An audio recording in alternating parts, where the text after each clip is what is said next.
Second Thursday, so we got the mayor in studio with us today. Scott, how you doing? I'm great. How are you? Pretty good. Now, you've got a young family. Christmas is just 13 days away. Are the kids excited? You got presents under the tree yet? I haven't wrapped anything yet. Amazon's still delivering and all that stuff. We still got to go out and get some stuff. But no, we'll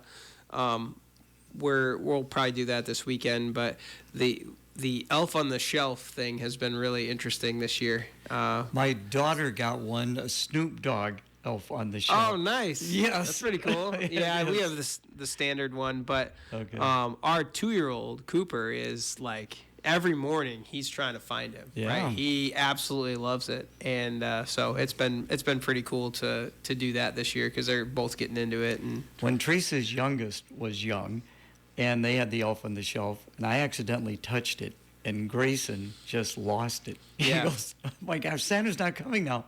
Yeah. Somebody touched elf on the shelf. So you got to be careful, folks Yeah. out there. Do not tamper elf on the Do shelf. not, Do yeah. not touch let them him. move on their own. That's it. They're Right. moving on their own. Yeah. Well, you got some great things to talk about. Change to the overlay at Liberty Square.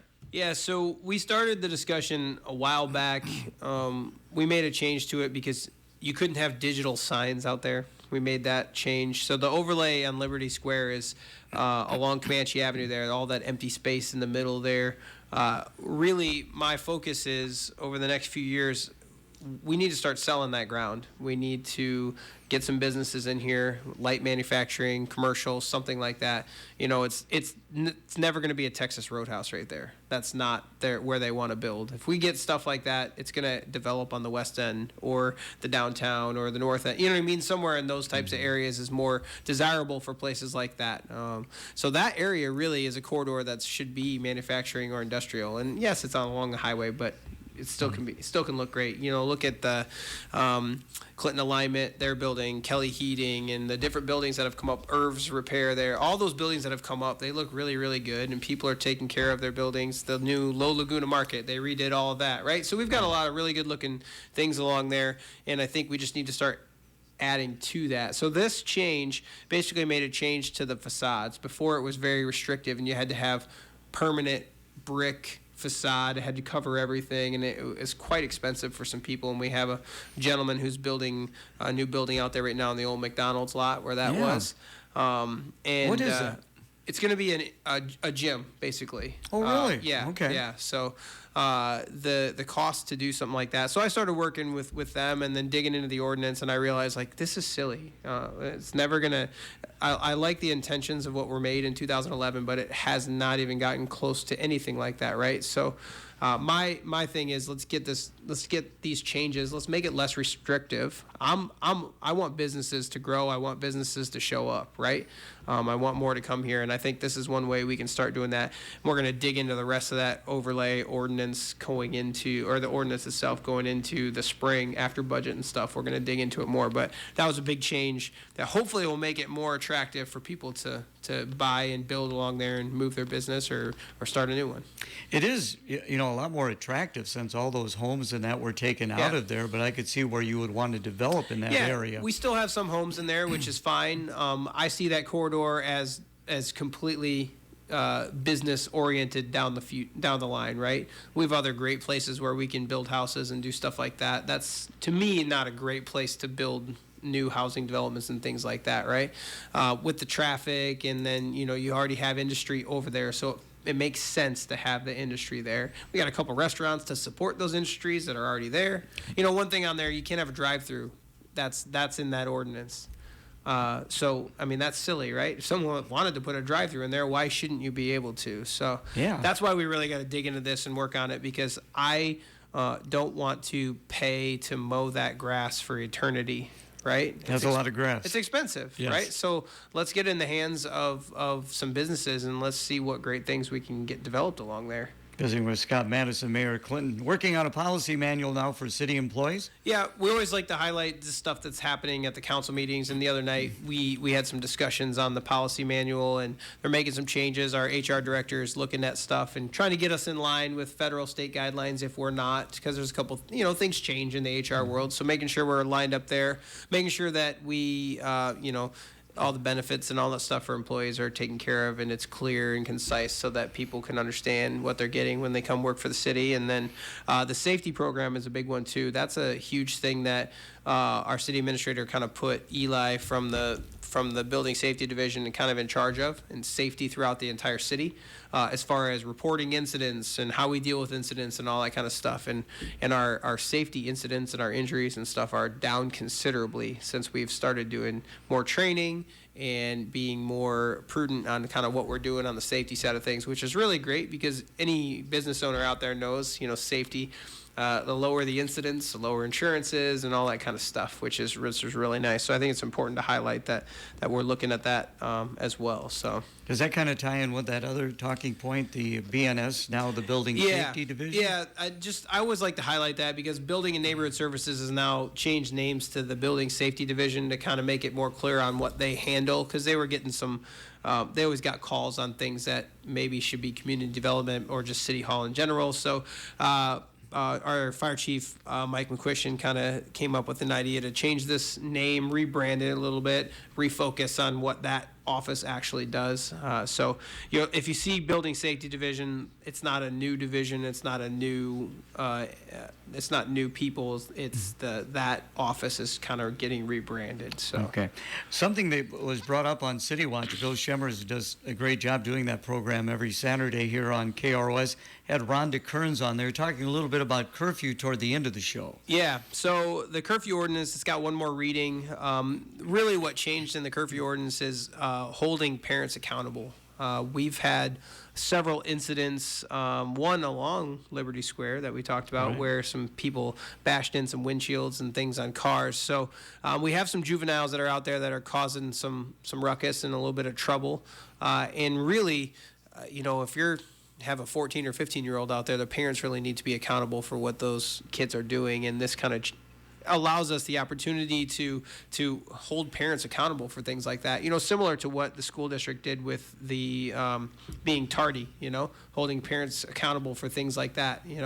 And I think that's one way we try to combat the juvenile issues that are happening out there. So do you have to rewrite the ordinance, or how's that work? Yeah, when you look at an ordinance, you can make changes to it. You can add things, you can subtract things. So this is just adding some language into that ordinance and then maintaining what was in there previously. So, and then, clarifying more things is kind of something that we usually do if you're looking at language in an ordinance. So there's a lot of them. Are you looking at like a set time, say between 11 a.m. and 11 p.m. and 5 a.m. or something along those lines? It's 11 p.m. I can't remember what the a.m. number is. I think it's 6, but I can't remember. Go back and listen to City Watch, and they'll probably tell you. Yeah. It's available at krosradio.com. There you go. But yeah, I think this is one thing that everybody's worried about crime and things like that, and this is one way to try to combat some of that crime that's happening in the juvenile side of things. So. All right, let's take a break for the weather. More to talk to about the mayor. Let's visit with Van's Carpet Corner on our weather update. Bitterly cold wind chills will likely continue at times as we go throughout your Thursday. Mostly cloudy skies and even some light snow south of the Quad Cities. We'll see temperatures today only in the low teens. We'll go mostly clear tonight. Another very cold night, overnight lows in the single digits. With your Storm Track 8 weather impact forecast, I'm meteorologist Andrew Stutzky. Right now we do have some cloud cover out there. It's 5 above. Our update brought to you by Van's Carpet Corner. Van's Carpet Corner in Fulton is having a warehouse clearance sale. Here's your chance to save and give your home a new look for the coming new year. Take advantage of closeout prices on laminates, wood flooring, and carpeting. Hurry in for best selection. Don't miss the warehouse clearance sale going on now at Van's Carpet Corner, 1430 10th Avenue in Fulton. Phone 815-208-7020. Visiting with Scott Maddasion about Christmas yet for his children.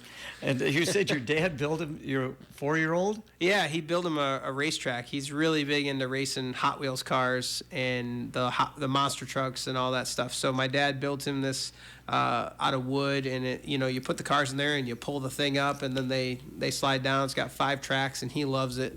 And he asked for this really big one. That's like, I don't even know how long it is, but it like has wheels on it, and it like folds up, and you can like pull it behind you like a suitcase. So it's so we got him that, and he just loves cars and doing that. So I hope he's not listening. I don't think he is. He's in preschool right now. Oh, okay, so, well, that's yeah. good. That's good, because I don't want to give anything away. Yeah. So beginning the budget and capital improvement planning late January. Yeah, just to highlight, the state actually changed the requirements for budget. It used to be due March 31st. Now it's the end of April. So we actually have another month, which is nice. So we're gonna start budget in the beginning of February. It might even be the last Thursday in January might be the first budget meeting. So we're going to start all that stuff then and kind of get going. Capital improvements will start earlier in January, talking about what projects we want to do, and it'd be fiscal year 26 is what we'll be planning for. So yeah, that stuff will all be kicked off here. So you'll probably hear more about that if you're watching the council meetings or reading news and things. What is the city required to get to the state on something like this, Scott? A full budget. Really? Yeah. So we will get Every city, or does it depend every upon city. this? I mean, so like Elvira. Everyone. Really? If you're an incorporated city, Okay. you have to turn in a budget by their budget date to the state, and it has to show basically what your tax levy is going to be. So I guess I take that back. It's not the entire budget itself, like line items that you're going to use for fire or Parks and Rec, right? But it's the final budget. You put that together, you get your final number of what you need. You know what your tax dollars are. There's a one-page sheet that you got to fill everything out to calculate your tax levy and everything. So that's what you have to turn in. So who's responsible for putting that together and getting that to the state? So the finance director Okay. and the city administrator are ultimately who's responsible for the final thing, but the council's responsible for putting a budget together, getting that tax levy set, and then, once they approve it, I sign the sheet and we get it sent off. So yeah. How are things looking for the budget? We should be fine. The HF 718 that they passed, I guess, a year ago now has changed kind of how we do things. Our levy's kind of already set, basically, in a manner, because they controlled how much growth you can realize on your tax on your levy based on their formula that they use. So the general fund levy is basically set. It's the other stuff that we're looking at, like employee benefits levy, and then capital improvements and all that kind of debt service levy stuff that we have to go through and work on. So and we're always looking at proprietary funds too, which, like, solid waste, we collect money for garbage, right? Mm-hmm. You pay your sewer bills, so we have those types of things. So we were always looking at revenues there as well, like our revenue is going to cover expenses. Are they going to cover the contingencies that you need? If a pump goes down at the wastewater plant, those things are like $500,000. Like, do we have reserves to make sure we can cover those types of things? So that's really what you're digging into.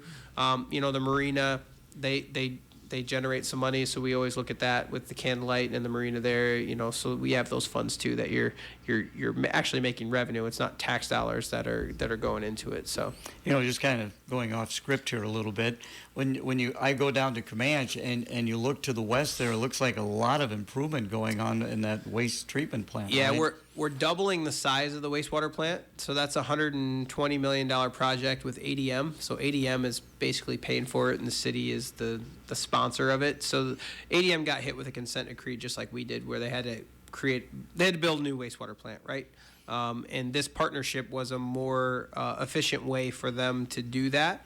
It also opens up our capacity big time for more industry to come in. So we will be able to take a lot of wastewater requirements. We already take the city of Comanche, we do Lowmore, so our capacity will grow, but then we'll also have a partnership with ADM where they're paying for the majority of it, and then we have that extra space, which is kind of a good thing. So and, it looks like they're really moving along pretty well on it. yeah, it's pretty cool. I've seen a lot of pictures of it. I haven't driven down there. I don't want them to throw me off the job site. Like, who's this guy? Well, just wear a hard hat. Just put your hard hat on. There you go. Just walk around like you own Don't the you have place. one of those in your truck? You've got to have a hard hat in your truck, don't you, Scott? I don't, but Oh my gosh, we're gonna have to get you have one.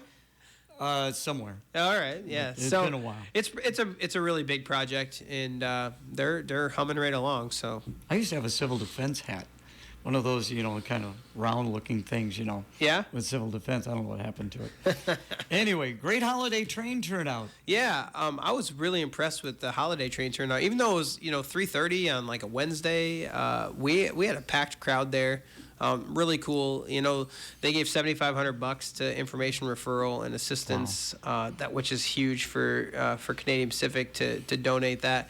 And I always like to highlight, like, they don't stop in every city every single year, but they have stopped here for several years in a row. And even if it's 3:30 on a Wednesday and it's still light outside, they stop here because of the donations that the city gathers for that and the turnout, basically. So the support is really, really great. And I just want to highlight to, thank everybody for supporting that. And, don't just donate at those events. Information referral needs a lot of things, and the other nonprofits around town that are doing stuff to help folks out. So always look for opportunities if you can.